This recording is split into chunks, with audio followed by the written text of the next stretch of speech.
Hello there, welcome to this episode of A World Panorama, a show that keeps you abreast of all the international developments that made headlines this week. I'm Aishwarya with you. Here is a look at the top stories in the headlines first.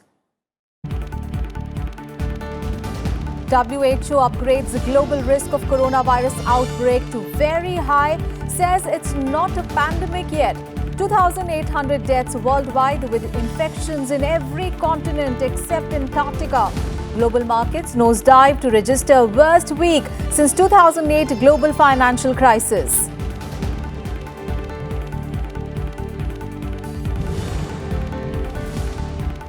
US and Taliban sign a landmark peace deal in Doha to allow for withdrawal of American forces from Afghanistan in exchange for security guarantees. India attends ceremony.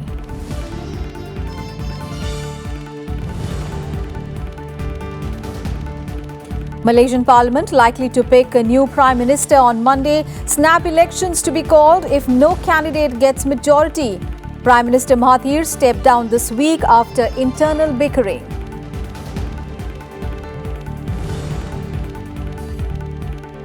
Police and protesters clash on Greek islands over government's plans to build new secured migrant detention camps. Residents fear such an arrangement could become permanent.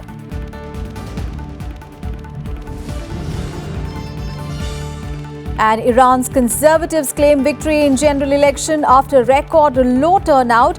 Conservative resurgence is expected to heap pressure on beleaguered President Hassan Rouhani. The WHO has upgraded the global risk of the coronavirus outbreak to very high, its top level of risk assessment. But the UN body said that there was still a chance of containing the virus if its chain of transmission was broken. The novel coronavirus has killed more than 2,800 people worldwide. There have been more than 83,000 global cases with infections in every continent except Antarctica. Meanwhile, global markets saw their worst week since the 2008 financial crisis.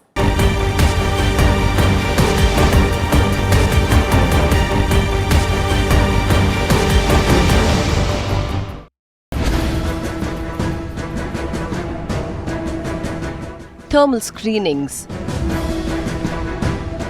disinfectant spraying, and arrival registrations underway for people entering the city through Shanghai railway station. This as China appeared to be getting on top of the virus this week, with the number of new cases each day reducing. We predicted that the peak should come in the middle of February, and the confirmed cases really dropped after Feb 15. Our forecast is that epidemic can basically be controlled at the end of April, as our country has implemented forceful measures and awareness of group prevention and control. However, the focus of the coronavirus outbreak is shifting from China to the rest of the world, particularly Europe. This week saw a surge in novel coronavirus cases globally.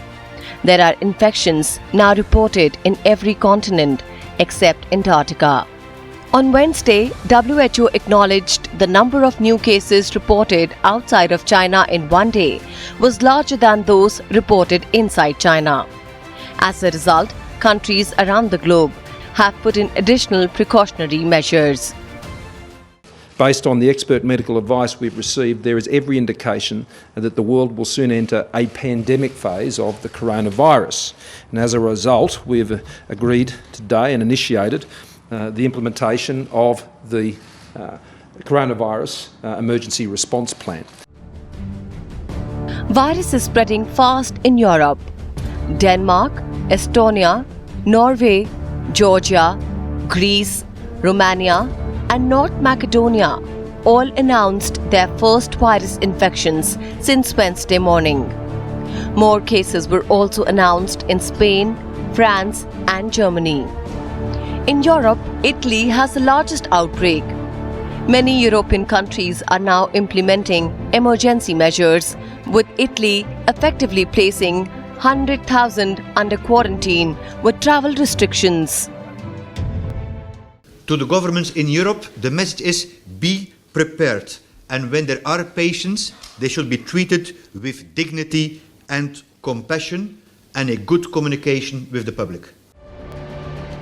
Outside Europe, Algeria, Brazil and Pakistan also reported their first coronavirus infections. The Brazilian case marked the arrival of the virus in Latin America. Among the worst affected nations is also South Korea, with many of the cases linked to a religious group in the country's south. A US soldier and several members of the South Korean military also contracted the virus, affecting to South Korea US military drills. 한미동맹은 한국 정부가 코로나 The Republic of Korea US alliance has decided to postpone the joint combined command post training planned for the first half of this year until further notice, as the South Korean government has raised the alert level to the highest level due to COVID-19. 연기하기로 결정하였습니다. In the Middle East, Iran is the worst affected. This week, the virus spread to Iraq, Kuwait and Bahrain, prompting travel restrictions and closed borders. Saudi Arabia temporarily halted religious visits that include stops in Mecca and Medina, which draw millions of people a year as the Islamic world's holiest cities. Global spread of the virus has heightened fears of a pandemic. The widespread infection is affecting the world economy, with stocks sinking deeper into the red, oil prices falling. Global markets have dropped for 6 straight days, wiping out more than $3.6 trillion in value.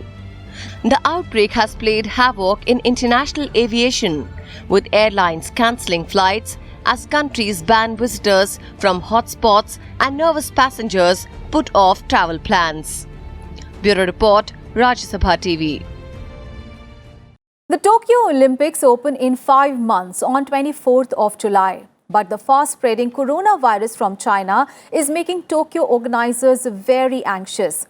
3 deaths have been reported in Japan, with more than 900 cases, over 700 from a cruise ship that was docked in Yokohama.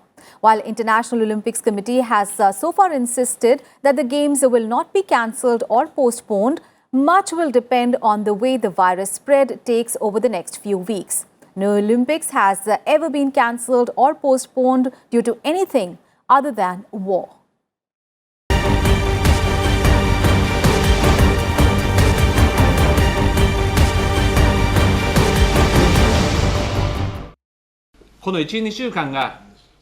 The next 1 to 2 weeks will be extremely important in stopping the spread of infection.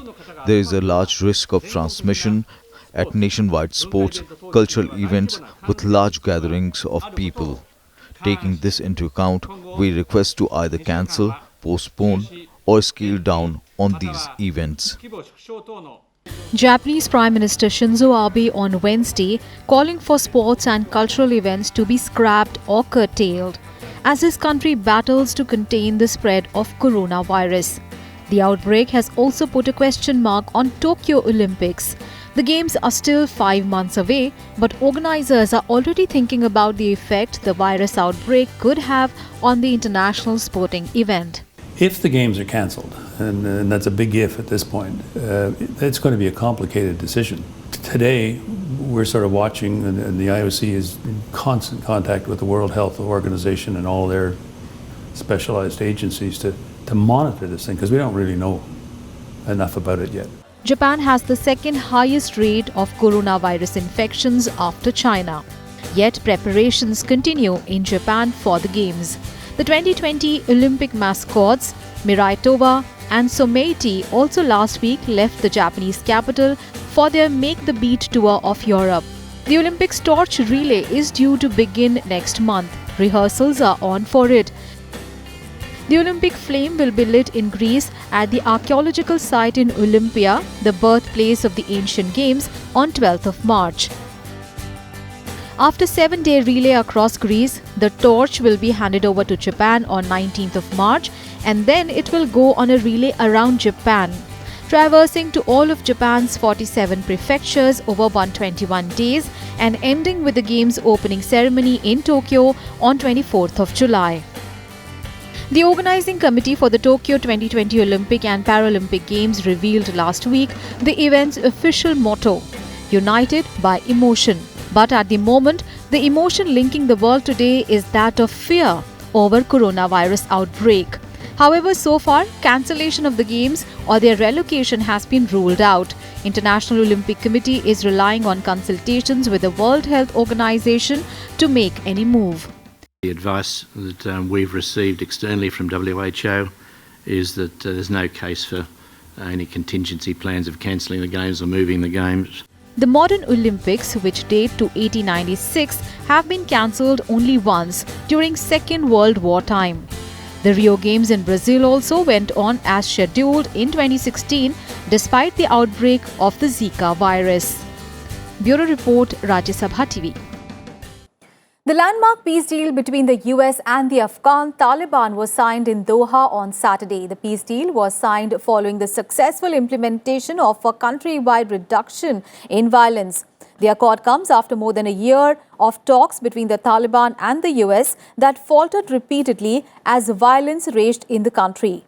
The deal will establish a timetable for the withdrawal of American troops in exchange for guarantees for Taliban not to allow groups such as Al-Qaeda to operate in their territory. India's ambassador to Qatar also attended the signing of the deal. India has been a key stakeholder in the peace and reconciliation process in Afghanistan. Malaysian lawmakers will likely meet on Monday to resolve the country's political impasse after the king failed to find any candidate with a clear majority to become the next prime minister. Elections will be called if no one gets majority support from the 222 members of parliament on 2nd of March to become the prime minister.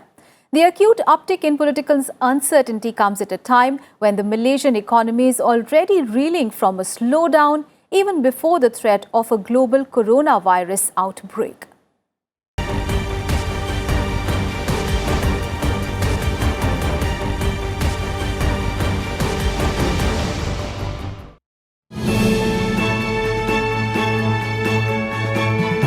Malaysia's parliament will pick a new prime minister this week.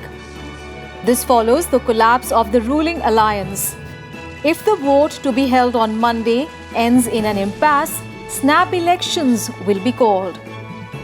So Dewan Rakyat will be called on the 2nd of next month in order to determine who gets the majority support in the Dewan Rakyat to become the next Prime Minister.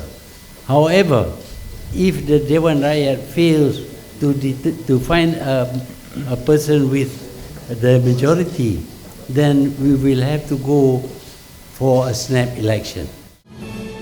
Malaysia plunged into political uncertainty after its 94-year-old Prime Minister Mahathir Mohamad resigned abruptly on Monday. While Mahathir stays on as a premier in an interim capacity without a cabinet, efforts are underway to find the country's new leader. Sultan Abdullah Sultan Ahmad Shah met 222 elected members of parliament for 2 days, holding consultations with them. But the monarch could not find a candidate with a clear majority to lead the nation. Semua ahli parlimen akan dijemput. All members of the parliament were invited to a personal interview with the king. This personal interview was brief and done personally by the king and witnessed by the Chief Secretary Muhammad Zaki Ali. Dalam masa 2-3 minit ataupun kurang. Mahathir Mohamad resigned suddenly due to a political bickering in the ruling coalition. The day of political drama saw he being accused of betraying a promise to hand over power to former rival Anwar Ibrahim. It is noteworthy that the two former rivals joined hands to win a surprise victory in the 2018 general election and end the 6-decade grip of a party accused of widespread corruption. But their relationship remained uneasy. Mahathir repeatedly refused to set a firm date to hand over power to Anwar, as they agreed prior to the election, increasing tensions that led to the coalition's collapse on Monday.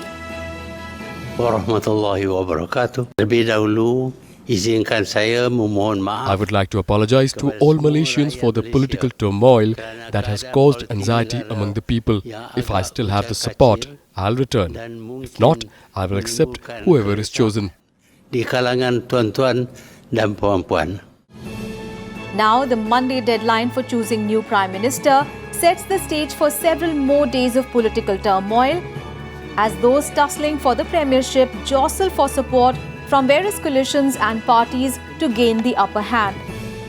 At stake is the control of an economy that is growing at the slowest pace in a decade, with Mahathir announcing on Thursday a $4.8 billion stimulus package to counter the impact of the global coronavirus outbreak. Bureau Report, Rajya Sabha TV. In World Panorama, we'll take a very short break. Up next, we'll tell you about clashes that took place this week in Greek islands over construction of new migrant camps. Details coming up on the other side of the break. Stay tuned.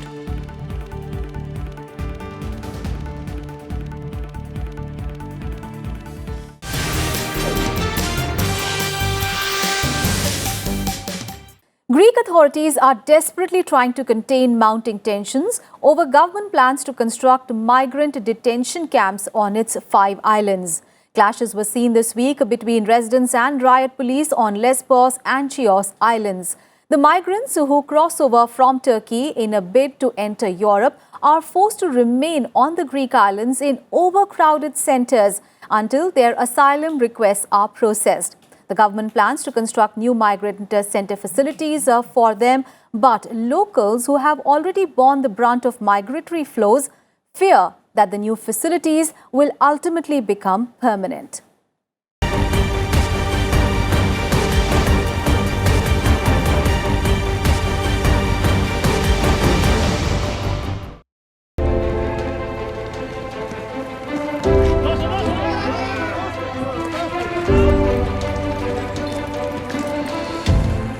The mood is uneasy in the Greek island of Lesbos. Cafes and shops throughout the normally bustling areas are shut.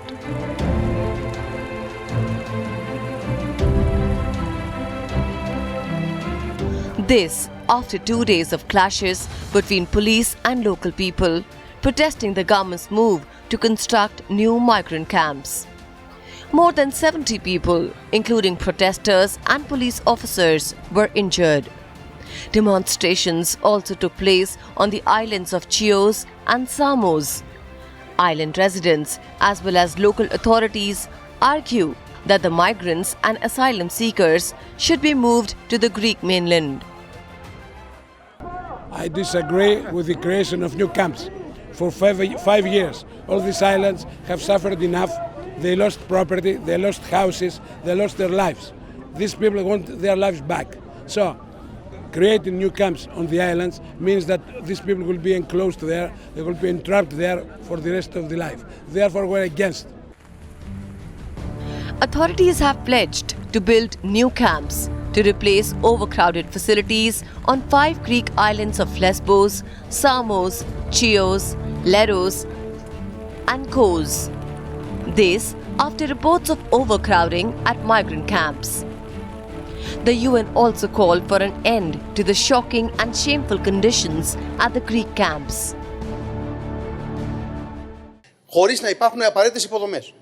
Yes, I completely agree that there is a problem in the islands because at the moment we have not achieved the level of speed that is required in the asylum process and returns. I'm not ashamed to admit it.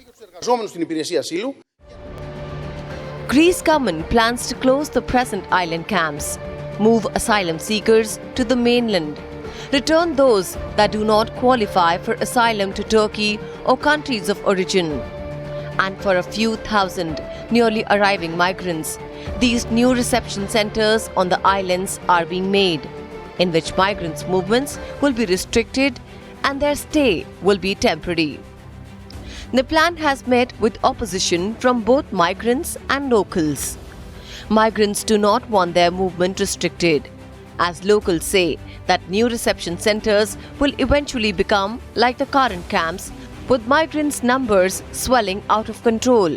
Their movement will not be restricted and conditions will deteriorate. It will be difficult to have new centers with 8-10,000 people.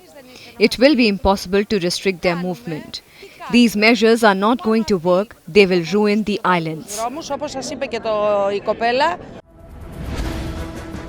Greece is struggling with a new spike in arrivals since August, mostly by sea.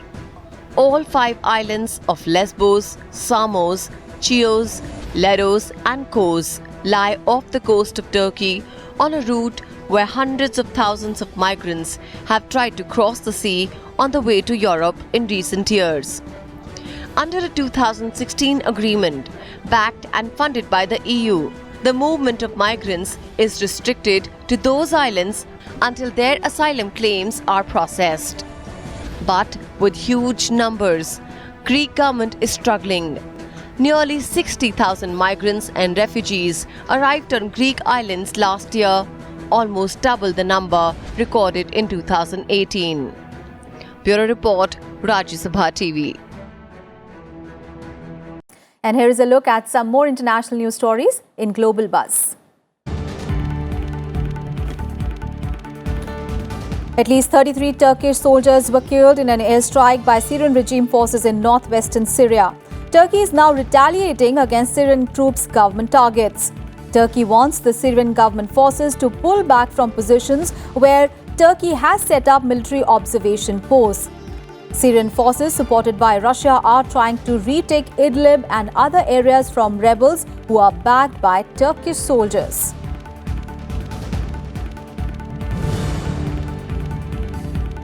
Hosni Mubarak, Egypt's autocratic former president who ruled with an iron fist for 3 decades before being toppled during the Arab Spring protests in 2011, has died aged 91.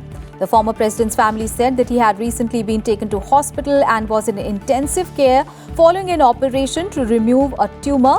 Mubarak was the first of the leaders toppled in the wave of Arab upsprings to face trial. And Hong Kong will hand out cash to adult permanent residents to help boost spending and ease financial burden. As part of the annual budget, 10,000 Hong Kong dollars was announced for about 7 million people over the age of 18. The individual handouts are part of a 120 billion Hong Kong dollars relief package. The territory's economy has been battered by months of violent political unrest and more recently suffered from the impact of the coronavirus. Authorities will also lower public housing rent, and there will also be rebates in salary and property taxes.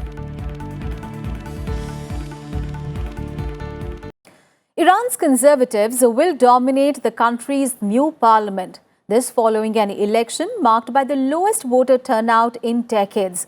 Now, initial results show conservative candidates had secured at least 219 seats in the 290-strong parliament. Now, experts say that conservative resurgence would heap pressure on beleaguered President Hassan Rouhani and also signal a shift from 4 years ago when reformists and moderates won a slender majority in parliament.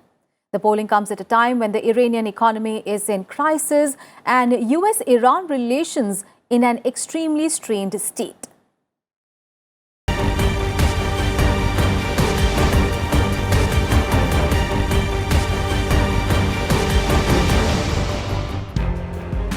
Voting was held in the 11th Iranian parliamentary election last week.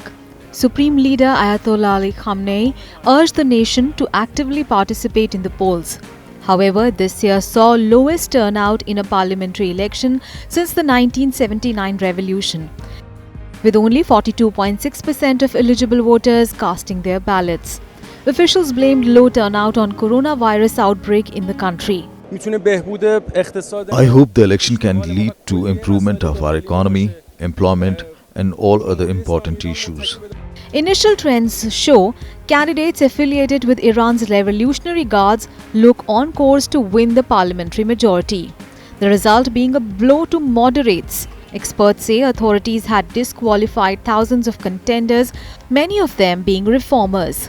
It seems that majority of the seats are for principalist parties, then independents, and a lower minority would be for reformists, which are mainly from some certain cities across the country.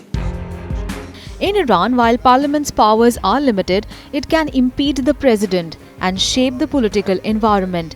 With the presidential race due next year, the result sets a course for conservative control of every branch of government. That means the outcome will politically weaken President Hassan Rouhani, a relative moderate. Rouhani won the presidency in 2013, pledging to end his country's isolation and revive its economy. The resulting nuclear deal with world major powers ensured a landslide when he stood again in 2017. Yet the opposition from hardliners and US's withdrawal from the nuclear deal and subsequent sanctions have left the country in desperate straits. The economic situation is extremely bad. Our expenses are high, inflation is high, so the priority should be economic issues. The poll is the first since the US renewed sanctions over Iran's nuclear program, battering its economy. The World Bank estimates that Iran's economy shrank by almost 9% last year. Furthermore, now a coronavirus outbreak is spreading in the country, which will also deepen economic crisis. Economic woes and US assassinating General Soleimani have tightened the grip of hardliners in Iran and strengthened the belief that cultivating its nuclear program and its proxies is the only solution. Bureau Report, Rajya Sabha TV. And finally, pancakes are amazingly tasty treat, but some people would rather enter into the tradition of pancake race. London's Leaden Hall Market hosted the annual pancake race on Tuesday, which involves competitors running back and forth along a 20-meter stretch while flipping a pancake at least 3 times per length.